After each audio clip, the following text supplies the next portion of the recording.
In this class, we'll see about instance-based learning. So what is instance-based learning and how it is different from all the learning algorithms we have seen so far? Actually, we have seen different types of learning algorithms like Finder's algorithm, candidate elimination algorithm, and other algorithms. So all those algorithms comes under different category when compared to instance-based learning. So what is instance-based learning is? It is also called as memory-based learning algorithm, and it is a family of learning algorithms. In those algorithms, instead of performing explicit generalization, as we have done in Finder's or candidate elimination algorithm, it will not do that part. Instead, it will compare new problem instances, that is nothing but the test instances, with the instances seen during the training. So this is a very important point with respect to instance-based learning algorithm. So here, no generalization is done with respect to the training process. So what we can say is, during the training phase, they simply store the training examples in the memory and they do not start learning the model. So learning the model in the sense, learning the parameters of the model and developing the hypothesis. That will not be done during the training in case of instance-based learning. So in this, each time whenever a new instance is encountered, at that time only we will do the processing. Processing is nothing but we are going to compare that with all other remaining instances in the training example. Then we will come to certain conclusion. So this is not done initially. It is done only when we see a particular new test instance.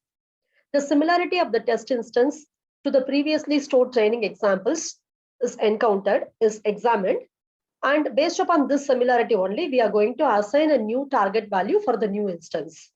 These instance-based learning methods are known as lazy learning methods because they are going to delay the processing until a new instance must be classified. Here, what is the processing delayed is the learning of the model. The learning of the model is not done during the training phase. Instead, it will be delayed until a new instance must be classified. So this is a very important point in this. Now let us compare eager learning and then lazy learning. Whatever algorithms we have seen so far, they are eager learning methods only because the model is developed during the training itself. Now let us compare the important points between these two cases. When we go for eager learning, here we are going to learn the model as soon as the training data is available before seeing the test instance. So when you download a data set, at that time itself, you have the data set readily available with you. So in that time itself, you will develop the model. Later, when a user upload a new data set, either in the website or something, at that time, you will only evaluate that model and you will return the result. That is eager learning. And lazy learning is nothing but we are going to delay the process of learning the model by generalizing the training data set until it is required. When it is required, whenever we want to classify the new test instances, that time only it is required. Till that time, we will be delaying the model learning process. And eager learning is going to construct a general explicit description of the target function based upon the training examples provided. Whereas in case of lazy learning, they are not going to learn any description about the target function. Here, no generalization is done. Instead, they are simply going to store the data which is available in the training set. And generalizing these data is postponed until an explicit request is made by providing a new test example. And in case of eager learning, they are going to use same approximation to target function that was learned based upon the training examples.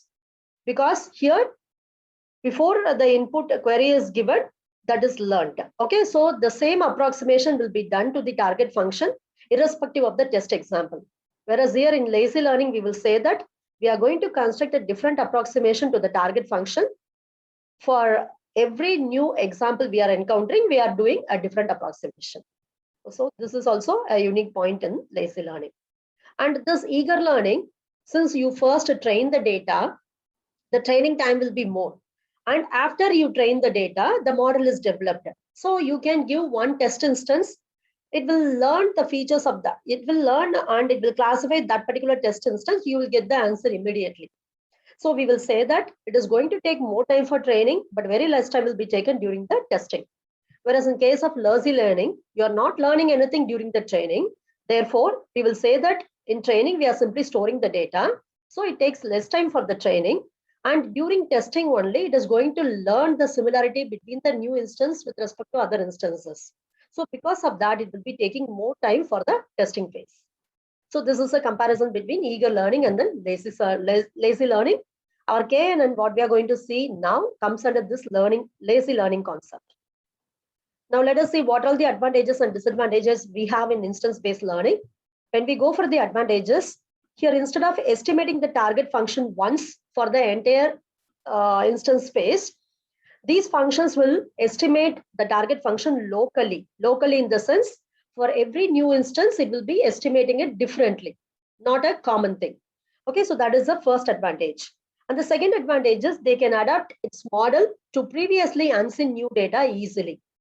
Okay, so this is the cost of classifying new instances can be high. What is the reason is all the computation takes place at the classification time, that is nothing but testing phase, rather than when the training examples are first encountered. Okay, so because of this, the cost will be high during the testing. And one more thing is we need efficient methods for indexing the training example, because during the testing, you will be comparing your test example with all the training instances. Then you will sort them based upon certain order, and then you will be retrieving the most relevant data. Okay, so in this, we need to go for indexing. So that indexing should be an efficient method. So you have to select the data structure properly. Otherwise, it will increase the time complexity of your algorithm. So we need efficient methods for indexing training examples to reduce the computation required at the query or testing time.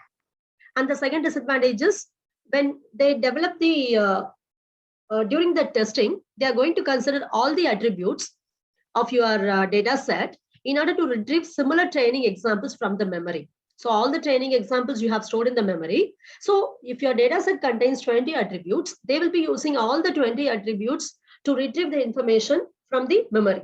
So if your target concept depends on only few of the many available attributes, out of the 20 attributes, if only 2 attributes are highly going to determine my target concept, then the instances that are truly most similar will be distance apart. This is a very important disadvantage in case of this learning method. So totally, if I assume that I have 20 attributes in my data set, out of the 20 attributes, only if 2 attributes can decide about my classification best.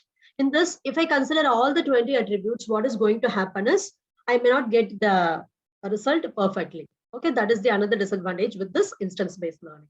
And now we have many algorithms appearing under this particular category. Few of the algorithms I have listed here. One is k-nearest neighbor algorithm.